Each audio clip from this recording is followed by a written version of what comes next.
शरणागत दीनार्थ परित्राण परायणे सर्वशर्त हरे देवी नारायणी नमस्तुते। जय मां चर्चिका। नमस्कार दर्शक बंधु, मु ज्योतिर्विद डॉक्टर तपस्विनी महापात्र एंटरटेन ओडिशा द्वारा प्रस्तुत साप्ताहिक राशिफल कार्यक्रम को आपण मानक स्वागत करुछु। जदि आपण माने एंटरटेन ओडिशा को सब्सक्राइब करि नाहंती तेबे संगे संगे सब्सक्राइब करि नियंतु एवं वीडियोटी आपणक पाखरे खूब शीघ्र पहुंचवा पई बेल आइकन को दबाइतु। ए सप्ताहटी अक्टोबर 3 तारिख रु 9 तारिख पर्यंत आपण मानकर किपरि कटिबो आसंत जानिबा साप्ताहिक राशिफल। किंतु ता पूर्वरु आसंत जानिनेबा ए सप्ताह रे कोन रहिछि पर्व पर्वाणी गुडिक। अक्टोबर 3 तारिख शुक्रवार पापांकुश एकादशी भसाणी पर्व श्रीक्षेत्रे गोसाणी पर्व श्री श्री महाप्रभुंकर राधा दामोदर बेश। अक्टोबर 5 तारिख रविवार शिवोपवास बेढ़ा परिक्रमा। अक्टोबर 6 तारिख सोमवार कुमार पूर्णिमा श्री श्री गजलक्ष्मी पूजा कुमारोत्सव। अक्टोबर 7 तारिख मंगलवार आदिकवि वाल्मीकि जयंती और गणकवि वैष्णवपाणी जयंती कार्तिक व्रत आरंभ। अक्टोबर 9 तारिख गुरुवार उत्कलमणि गोपबंधु दास जयंती। ए सप्ताहर पर्व पर्वाणी गुड़िक। एबे आसंतु जानिबा मेष राशि ठारू मीन राशि पर्यंत जन्मित व्यक्ति मानकर ए सप्ताहर राशिफल। राशिचक्र प्रथम राशि मेष राशि। पारिवारिक क्षेत्र में उन्नति परिलक्षित हेब। कर्म क्षेत्र में साहाय्य सहयोग सहानुभूति लाभ करिवे। आर्थिक सचलता देखा देव। दूर स्थान को यात्रा करि पारंती। यात्रा रे शुभ फल लाभ करिवे। अशुभत्व को खंडन करिबा पई अधिक शुभत्व को लाभ करिया पई ग्राम देवती को दर्शन करंतु और घृत दीपटी अर्पण करंतु। एबे आसंतु जानिबा वृष राशि संपर्क रे। प्रत्येकटी कार्य रे जगी रखी कार्य करंतु नचेत विपदर सम्मुखीन होई पारंती। कर्म क्षेत्र रे असहयोग देखा देई पारे। स्वास्थ्य दिगरे अवनति और आर्थिक समस्या को नहीं चिंतित दुखित मर्माहत हेबे। छात्र छात्री माने विद्या क्षेत्र रे अमनोयोगी हेबे। अशुभत्व को खंडन करिबा पई शुभत्व को लाभ करिबा पई कंचा क्षीर रे कला राशि मिसाई महादेव को अर्पण करंतु। एबे आसंत जानिबा मिथुन राशि संपर्क रे। पारिवारिक जीवन रे झड़झंझा देखा देई पारे। व्यवसाय वाणिज्य रे आशानुरूप लाभ पाइबे नहीं। जमी जमा संबंधी माली मकदमा रे जड़ित होई पारंती। जानवाहन चालन रे सतर्कता अवलंबन करंतु नचे दुर्घटनार सम्मुखीन हेबाकु पड़ी पारे। अशुभत्व को खंडन करिबा पई शुभत्व को लाभ करिया पई ओम गम गणपतये नमः एई मंत्र को 27 थर जप करंतु। एबे आसंत जानिबा कर्कट राशि संपर्क रे। अर्थ मान सम्मान प्रतिष्ठा लाभ करिवे।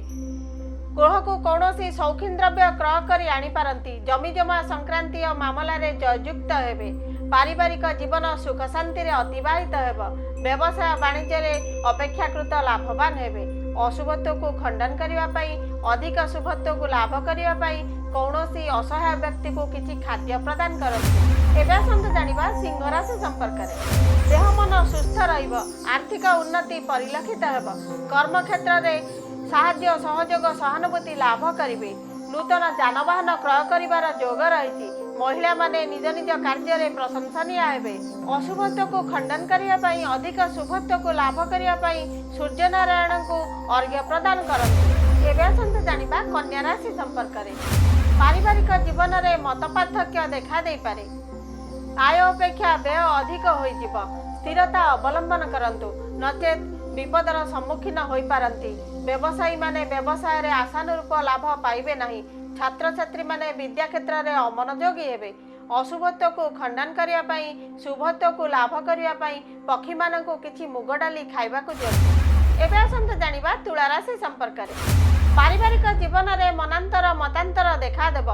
कर्म क्षेत्र रे भीतिहीन परिस्थिति सृष्टि होई पारे।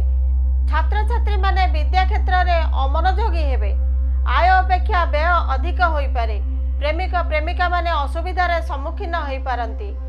अशुभत्व को खंडन करिवा पई शुभत्व को लाभ करिवा पई स्नान जल रे किछि अरुआ चाउल पकाई स्नान करंतु। एबे आसंतु जानिबा बिछा राशि संपर्क रे।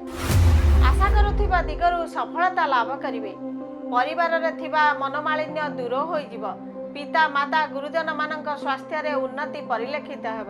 व्यवसाय वाणिज्य रे आय अपेक्षा व्यय अधिक हो जाई पारे, किंतु महिला माने निज निज कार्य रे प्रशंसनीय हेबे। छात्र छात्री माने विद्या क्षेत्र रे अमनोयोगी होई पारंती।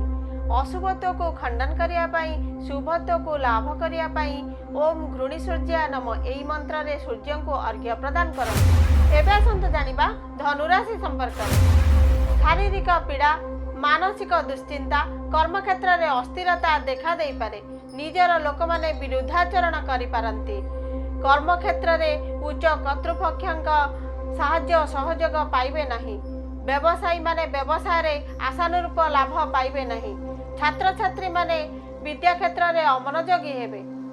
अशुभत्व को खंडन करिया पाई, शुभत्व को लाभ करिया पाई ओम नमो भगवते वासुदेवाय नमो एई मंत्र को 27 थर जप करंतु। एबे आसंतु जानिबा मकर राशि संपर्क रे।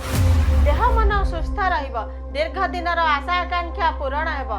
छात्र छात्री माने क्रीड़ा क्षेत्र रे सुनाम अर्जन करिवे। प्रत्येकटी प्रतियोगिता रे सफलता लाभ करिवे। बंधु दर्शनर सुयोग रहिछि। व्यवसाय वाणिज्य रे पूर्व अपेक्षा आय वृद्धि घटिबो।